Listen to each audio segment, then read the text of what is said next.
Good morning students. आज हम पढ़ेंगे 11th क्लास का सेकेंड चैप्टर बायोलॉजिकल क्लासिफिकेशन। इससे पहले हमने क्लासिफिकेशन के बारे में ऑलरेडी हमने पढ़ रखा है 11th फर्स्ट चैप्टर में लिविंग वर्ल्ड में।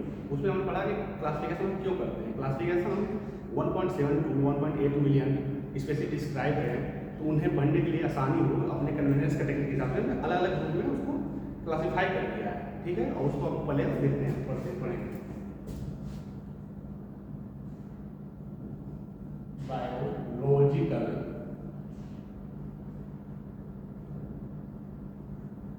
क्लासिफिकेशन।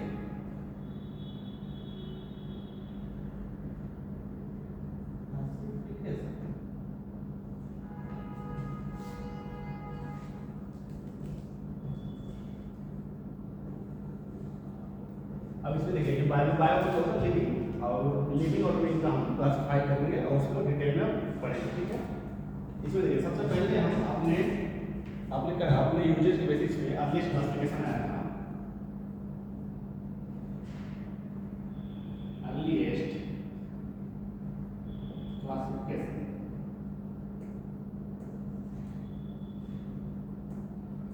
क्लासिफिकेशन ये बेस्ट था यूजेस के बेसिस पे, बेस्ट ऑन यूजेस। हमने अपने यूजेज के बेसिस पे हमें क्या रिक्वायरमेंट है, क्या ज़रूरत है, अपनी ज़रूरतों के हिसाब से हमने इसको क्लासिफाई किया था। पहले जितने क्लासिफिकेशन थे वो सब यूजेज के बेसिस पे क्लासिफाई किए गए थे। पहले जैसे हमारे क्या रिक्वायरमेंट, सबसे पहला रिक्वायरमेंट फूड, हमें कुछ जिंदा रहना है तो खाने की जरूरत है, तो खाना चाहिए। तो खाने के लिए हमने उसको खाने वाला जो फूड के लिए रिक्वायरमेंट, जो फूड के लिए प्लांट है उसको हमने वो किया अलग कैटेगरी में था। ठीक है, उसके बाद शेल्टर, जो हमारे घर बनाने में जो टिम्बर चाहिए उसके बेसिस पे हमने उसको क्लासिफाई किया। फिर शेल्टर हो गया, फिर क्लॉथ हो गया, जो हमारे कपड़े बनाते हैं पहनते हैं उसके लिए भी हमको चाहिए होता है, प्लांट उपयोग करते हैं, उसके बेसिस पे हमने पहले क्लासिफाई किया था। तो पहला हमने अपने क्लासिफिकेशन में थे वो थे food, shelter and food, shelter and clothes. Food, shelter और क्लॉथ्स के बेसिस पे हमने क्लासिफिकेशन किया है। और फर्स्ट टाइम क्या हुआ था कि इसके बाद में आए थे हमारे अरिस्टोटल साहब, जो कि फादर ऑफ बायोलॉजी है। वो आए, उन्होंने क्या किया था, पहली बार साइंटिफिक बेसिस किया था क्लासिफिकेशन। उन्होंने प्लांट को क्लासिफाई किया था 3 पार्ट में, हर्ब्स, श्रब्स एंड ट्रीज। और जो हर्ब्स थे वो जो जैसे ग्रासेस हैं, नीचे वाले छोटे पौधे हैं, ग्रासेस, ड्वेलर्स हैं जो जमीन से चिपके रहते हैं, उनको हर्ब्स के अंदर रखा। फिर श्रब्स हैं, जैसे कि आप मान सकते गुलाब है, गुलाब जैसे पौधे हैं, छोटे पौधे हैं, तो उनको छोटे पौधों को श्रब्स में रखा। और उन्होंने फिर जो ट्रीज हैं, जो हम ट्रीज पढ़ते हैं, मैंगो है और जितने भी बड़े ट्रीज हैं उन्होंने बड़े ट्रीज को अलग रखा, अलग कैटेगरी में, 3 कैटेगरी में उन्होंने क्लासिफाई किया था, हर्ब्स, श्रब्स एंड ट्री। और उन्होंने एनिमल क्लासिफाई किया था 2 पार्ट में। एक तो उन्होंने वो किस बेसिस पे किया था, पहला बेसिस उनका क्लासिफाई करने का था आरबीसी, कि जिसमें आरबीसी प्रेजेंट था उसको उन्होंने इनेमा बोला, और जिसमें आरबीसी एब्सेंट था उसको उन्होंने एनेमा बोला। ठीक है, तो आइए हम देखते हैं पहले उन्होंने कैसे क्लासिफाई किया।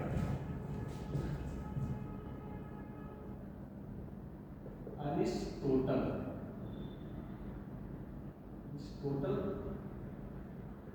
साथ हैं जो, ये हैं फादर ऑफ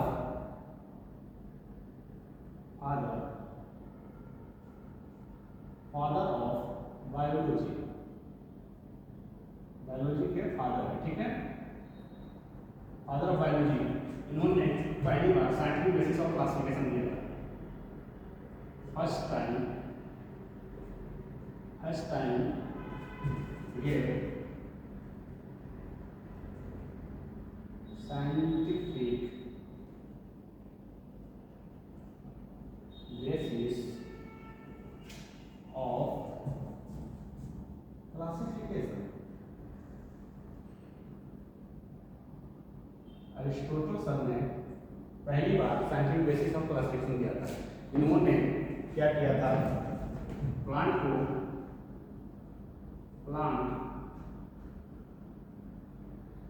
को 3 पार्ट में group in 3 classes, group into 3 classes. पहला हर्ब्स और दूसरा श्रब्स और थर्ड वन इज ट्री। और जो हर्ब्स है वो वही आपको बता ही चुका हूँ कि ये जो जमीन में लेटे रहते हैं, जैसे जमीन वाली ग्रासेस हो गया, ये हर्ब्स के अंदर आ गए। श्रब्स के अंदर गुड़हल हो गया, और जो ये सब गुड़हल ये सब आ जाएंगे श्रब्स के अंदर। और ट्रीज जो बड़े पौधे हैं, मैंगो हो गया, ये सब, ठीक है। अब इन्होंने एनिमल को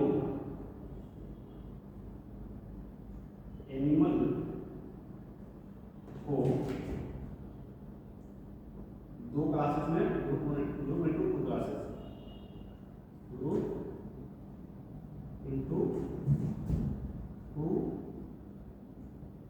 क्लासेस। एनिमल को इन्होंने दो पार्ट में बांट दिया। पहला किस बेसिस पे इन्होंने बांटा था, ऑन द बेसिस ऑफ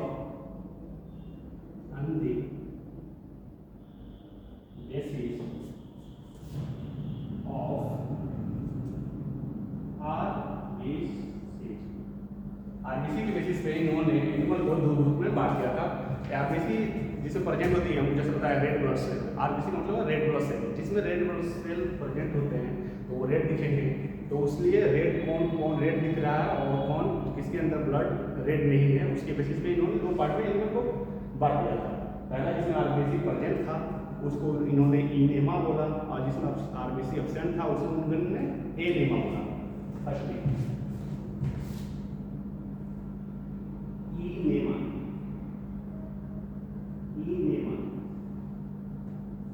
यानी कि आरबीसी प्रेजेंट, जिनमें आरबीसी प्रेजेंट होता है, यानी ये रेड ब्लड सेल प्रेजेंट है। और ये इन्होंने लिखा एनेमा, इसमें आरबीसी एब्सेंट, ठीक है।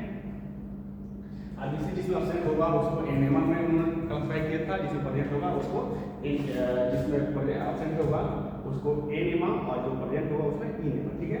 अब इनके बाद में आए थे कैरलस लिनियस साहब, ठीक है। इसके बाद आया था कैरलस लिनियस, सेकंड क्लासिफिकेशन उन्होंने दिया कैरलस लिनियस साहब। दूसरा आए थे अरिस्टोटल के बाद में कैरलस लिनियस है, ठीक है। इन्होंने क्या किया था, 2 किंगडम क्लासिफिकेशन दिया था। ये है father of taxonomy, Carlos Linnaeus is the father of taxonomy. हमने प्रीवियस चैप्टर में पढ़ा था लिविंग वर्ल्ड में टैक्सोनॉमी क्या होता है। तो ये जो थे कैरलस लिनियस आए थे, इन्होंने यही टैक्सोनॉमी डिफाइन किए थे, इसीलिए इनको फादर ऑफ टैक्सोनॉमी बोलते हैं। और कैरलस लिनियस साहब ने इन्होंने दिया था 2 किंगडम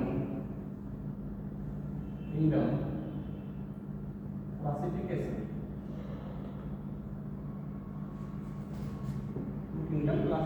इन्होंने दिया था।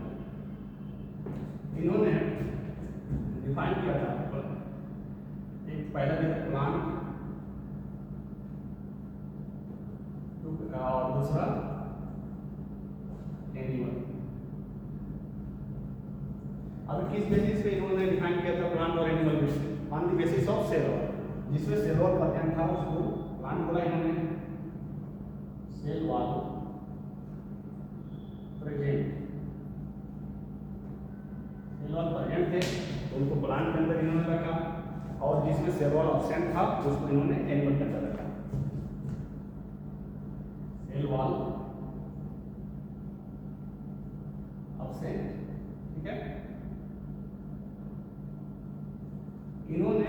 ये दो ही ग्रुप में इन्होंने सिर्फ डिफाइन किया है। एक तो जिसमें सेल वॉल प्रेजेंट था उसको प्लांट बोल दिया इन्होंने, सेल वॉल जो एब्सेंट था उसको इन्होंने एनिमल के अंदर रख दिया। अब ये इनकी डिमेरिट हो गई। बाकी बहुत सारे ऐसे हैं जो मोनेरा है, उनमें उनको भी इन्होंने प्लांट के अंदर रख दिया, प्रोटिस्ट को भी प्लांट के अंदर रख दिया, और फंजाई है जिसमें फंजाई सबको मतलब इन्होंने प्लांट के अंदर रख दिया। अब ये तो हमको पता है बाद में कि ये जो यूनिसेलुलर मल्टीसेलुलर उनको भी एक साथ रख दिया, प्रोकैरियोट्स यूकैरियोट्स दोनों को एक साथ रख दिया, और फोटोसिंथेटिक जो खुद से अपना खाना बना लेते हैं उनको, और नॉन फोटोसिंथेटिक जो खाना नहीं बनाते हैं उनको एक ग्रुप में रख दिया। तो ये इनकी डिमेरिट थी। इनकी डिमेरिट की वजह से इसलिए हमको और नेक्स्ट किंगडम लाने की जरूरत पड़ी। अब पहले से डिमेरिट्स क्या है इनके कैरोसिन के साथ डिमेरिट्स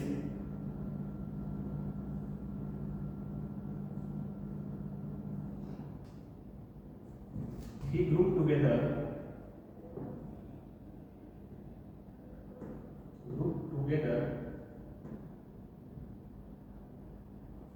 इन्होंने ग्रुप कर दिया था prokaryotes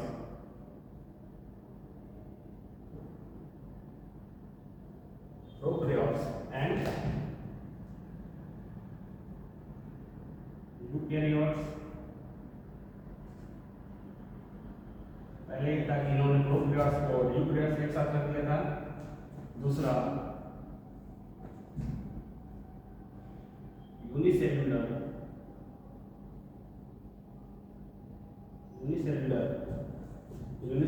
and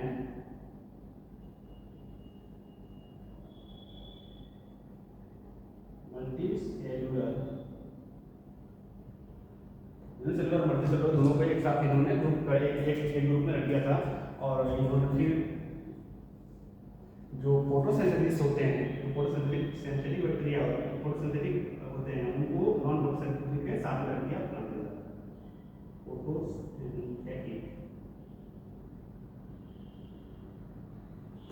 and non photosynthetic इन्होंने सबको एक साथ रख दिया था, जो कि ये इनसफिशिएंट था, इसलिए अब नेक्स्ट क्लासिफिकेशन आते गए। अब इनके बाद कैलस लिनियस के बाद आए थे थ्री किंगडम क्लासिफिकेशन आया था, जो कि अर्नेस्ट हैकेल ने दिया था, जो कि हैकेल साहब ने दिया था। हैकेल ने दिया था थ्री किंगडम क्लासिफिकेशन,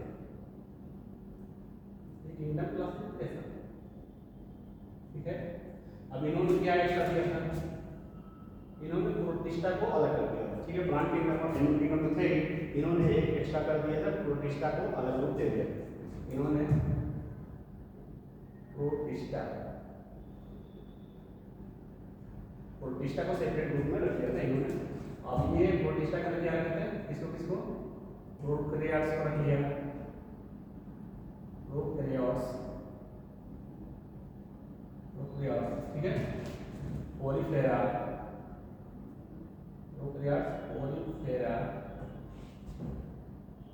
ठीक है। प्रोटोजोआ प्रोकैरियोट्स, पोलीफेरा, प्रोटोजोआ, फंजाई और एल्गी, इनको प्रोटिस्टा के अंदर रख दिया। और प्लांटी एनिमेलिया भी उन्होंने स्टार्ट, ठीक है। प्लांटी और एनिमेलिया एल्गी रख दिया उन्होंने, एनिमेलिया एंड थर्मल प्लांटी, ठीक है। अब इसके बाद से एक नया साइंटिस्ट आया कोपलैंड ने क्या किया था, मोनेरा को नेक्स्ट किंगडम मोनेरा को उन्होंने दिया था। अब आते हैं वो किंगडम क्लासिफिकेशन,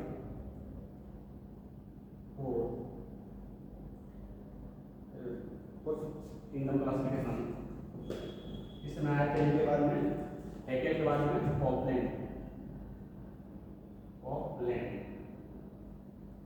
ने क्लासिफिकेशन दिया, फोर किंगडम क्लासिफिकेशन।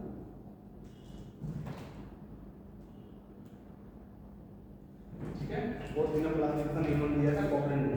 अब उन्होंने क्या किया था, मोनेरा को ऐड कर दिया था। मोनेरा ही मोनेरा और बाकी प्रोटिस्टा प्लांटी एंड एनिमेलिया। ठीक है, एनिमेलिया। ठीक है, अब इसके बाद ये यहाँ तक हो गया था मतलब फोर किंगडम क्लासिफिकेशन। अब इसके बाद आए थे R.H. विटेकर साहब, जिन्होंने 1969 में फाइव किंगडम क्लासिफिकेशन दिया था, जो कि सबसे एक्यूरेट माना जाता है अभी तक। उन्होंने फाइव किंगडम क्लासिफिकेशन देने के लिए सेल स्ट्रक्चर का उपयोग किया था, सेल और बॉडी ऑर्गेनाइजेशन का उपयोग किया था, फाइलोजेनेटिक रिलेशनशिप को लिया था, रिप्रोडक्शन को लिया था। बेसिस इन बेसिस पे उन्होंने फाइव किंगडम क्लासिफिकेशन दिया था। उन्होंने Monera, protista, fungi, Plantae and animalia में डिफाइन अलग अलग कैटेगरी में। अब आते हैं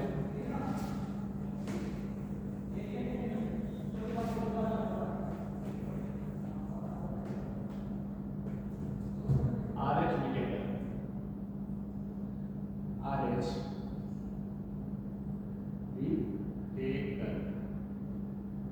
R.H. विटेकर, ये डेट याद कीजिएगा, याद रखिएगा आपको 1969 उन्होंने दिया था five kingdom classification. Five kingdom classification, five kingdom classification इन्होंने दिया था। ठीक है, इन्होंने फाइव किंगडम क्लासिफिकेशन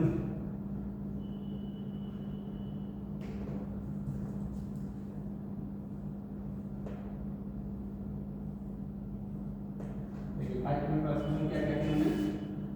पहला मोनेरा, ठीक है, सेकेंड प्रोटिस्टा, फिर फंजाई,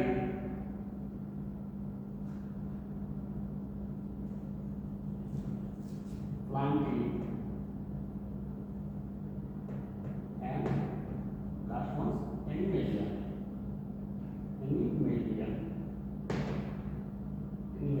इन्होंने फाइव पार्ट्स में फाइव किंगडम क्लासिफिकेशन दिया था। ठीक है, अब फाइव इसमें से किस बेसिस पे इन्होंने दिया था? फाइव किंगडम क्लासिफिकेशन देने का बेसिस क्या था? तो आइए देखते हैं। पहला basis, on the basis of classification. पहला बेसिस सेल स्ट्रक्चर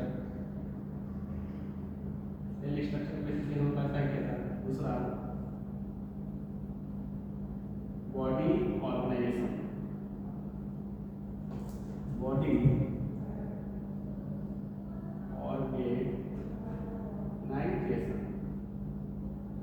देखिए डिमेरिट क्या था इनका, टू किंगडम क्लासिफिकेशन का, इन्होंने प्रोकैरियोट्स यूकैरियोट्स से एक साथ रख दिया था। इन्होंने क्या किया, सेल स्ट्रक्चर इन्होंने प्रोकैरियोट्स और यूकैरियोट्स को अलग अलग कर दिया सेल स्ट्रक्चर के बेसिस पे। जो प्रोकैरियोट्स है उनको अलग कर दिया, प्रोकैरियोट्स में मोनेरा इसको अलग कर दिया इन्होंने। और जो बॉडी ऑर्गेनाइजेशन जैसे इन्होंने यूनिसेलुलर मल्टीसेलुलर पे एक साथ रख दिया था। अब इन्होंने क्या किया, बॉडी ऑर्गेनाइजेशन बेसिस पे यूनिसेलुलर ये जो है मोनेरा, प्रोटिस्टा और मल्टीसेलुलर को अलग कर दिया, यूनिसेलुलर मल्टीसेलुलर को अलग कर दिया बॉडी ऑर्गेनाइजेशन बेसिस पे। फिर आते हैं nutrition, mode of nutrition, mode of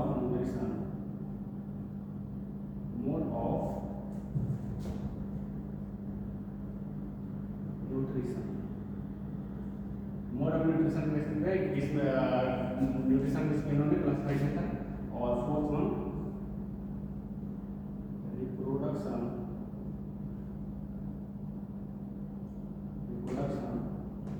and phylogenetic relationship, phylogenetic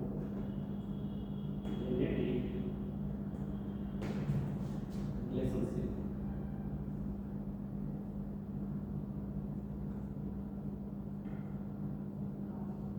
phylogenetic relationship ये इनके पास 5 बेसिस थे, इसको फाइलोजेनेटिक क्लासिफिकेशन सिस्टम दे दिया।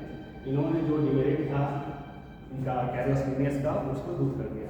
पहला बॉडी ऑफ ये सेल स्ट्रक्चर को प्रोकैरियोट को अलग कर दिया, ये यूनिसेलुलर मल्टीसेलुलर को अलग कर दिया, और उसका मोड ऑफ न्यूट्रिशन सबके अलग अलग मोड ऑफ न्यूट्रिशन बेसिस पर अलग क्लास में कर दिया।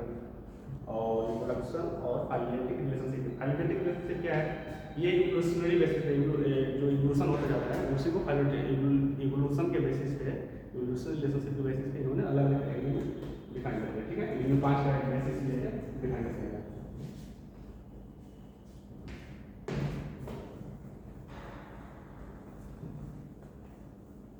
और 1 बाई 1 हम इन सबको पढ़ेंगे। ठीक है, सबसे पहले मोनेरा पढ़ेंगे।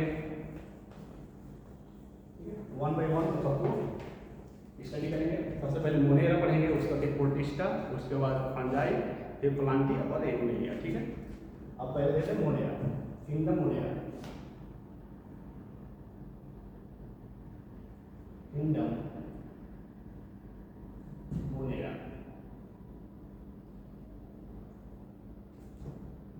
Kingdom Monera. First time date कब हुआ था? फर्स्ट टाइम आया कब था किंगडम मोनेरा? ये फर्स्ट टाइम आया था 4 kingdom classification by first appear 4 kingdom classification, 4 kingdom classification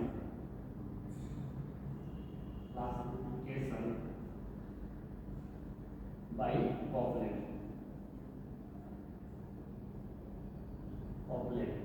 populate ने इनको अलग रूप में रखा था 4 किंगडम क्लासिफिकेशन। ठीक है, अब जो मोनेरा है, मोनेरा मोनेरा में बैक्टीरिया, मेनली जो बैक्टीरिया ऐसे पाए जाते हैं। ठीक है, बैक्टीरिया इज दी सोल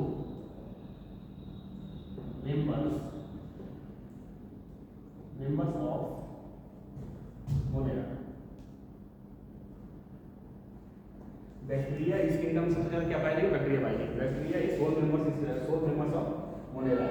अब जैसे हम कहीं भी अभी पढ़ाई करेंगे, यहाँ बहुत सारे बैक्टीरिया एक 100 ऑफ सॉइल में, या अगर एक मुट्ठी हम सॉइल लेते हैं उसमें 100 ऑफ बैक्टीरिया पाए जाएंगे, जो हमें दिखते तो नहीं है लेकिन डायरेक्ट से, लेकिन जब हम इलेक्ट्रॉन माइक्रोस्कोप से चाहे देखेंगे तो हमको दिखाई देगा कि ये मार्कर है, इस पर भी बैक्टीरिया, इसके टिप पे देखो बैक्टीरिया बैठे होंगे। तो 100 ऑफ बैक्टीरिया मतलब हर जगह पाए जाते हैं, तो इसलिए मोनेरा का 4 नंबर है बैक्टीरिया। ठीक है, अब आते हैं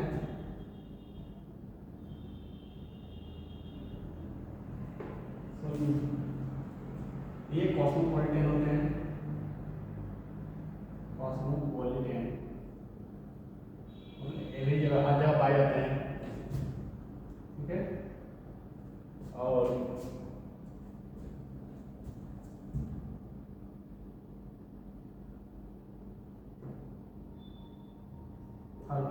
इसमें बैक्टीरिया को 2 पार्ट किंगडम मोनेरा में रखा गया है। बैक्टीरिया ब्लू ग्रेन एल्गी,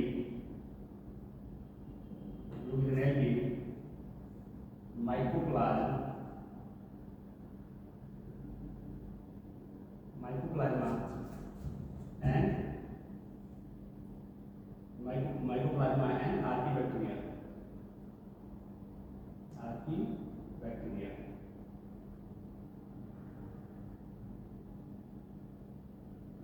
ठीक है,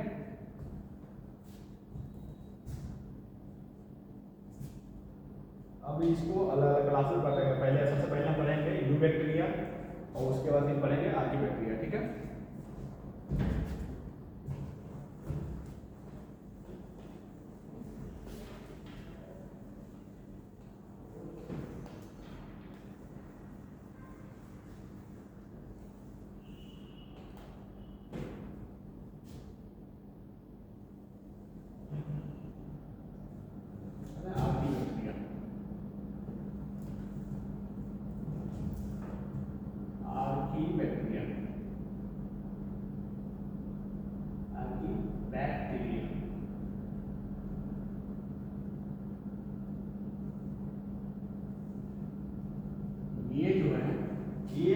स्टेबल होते हैं ये हॉट थर्मल वेंट में भी जिंदा रह सकते हैं।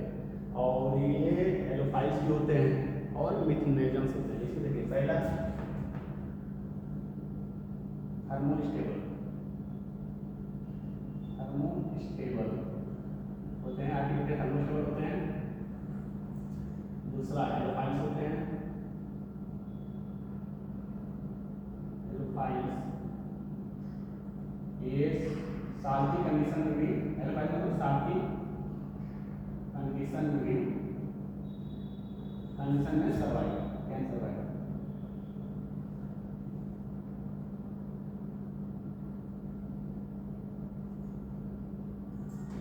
साल्टी कंडीशन में ये सर्वाइव कर सकते हैं, ठीक है।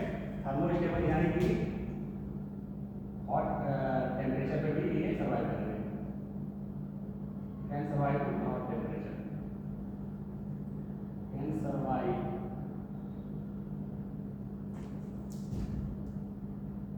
इन हाई टेम्परेचर,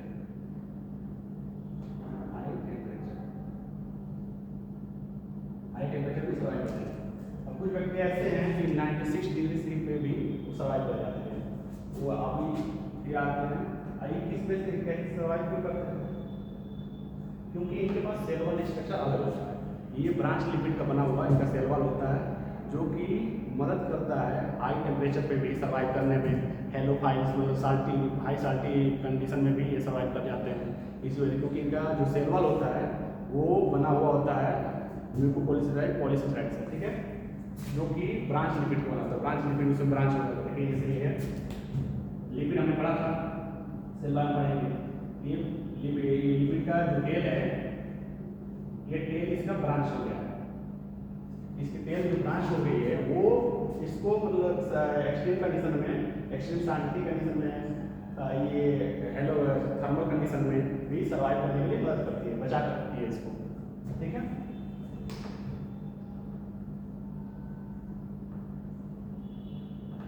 ठीक है, अब ये इसके बाद इसमें आते हैं मिथेनोजन्स।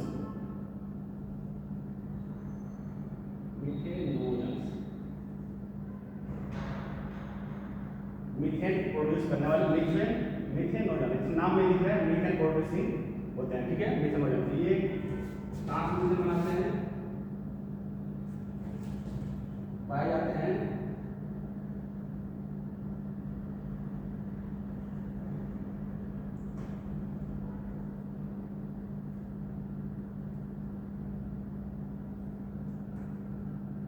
गट ऑफ,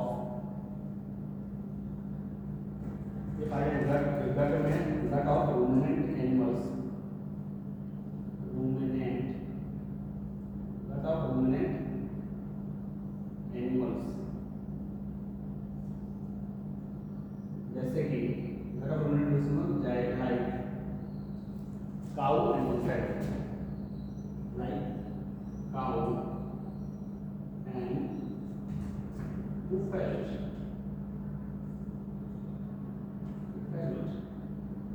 ये काऊ और बुफेलो के गट्स में पाए जाते हैं, जो कि वो जब डंक करती हैं, गोबर जलती हैं, इसमें उसमें मीथेन पाया जाता है, ठीक है। ठीक है, इसके बाद नेक्स्ट है आर्की बैक्टीरिया। आर्की बैक्टीरिया बाद पढ़ेंगे यू बैक्टीरिया। दूसरा यू बैक्टीरिया, इसको हम ट्रू बैक्टीरिया बोलते हैं, ट्रू बैक्टीरिया, ठीक है। अब ये यू बैक्टीरिया से हम नेक्स्ट क्लास में पढ़ेंगे, ठीक है। यू बैक्टीरिया जो है, आर्की बैक्टीरिया, यू बैक्टीरिया जो है, इसको हम नेक्स्ट क्लास में अच्छी तरह डिफाइन करके और समझाएंगे, ठीक है।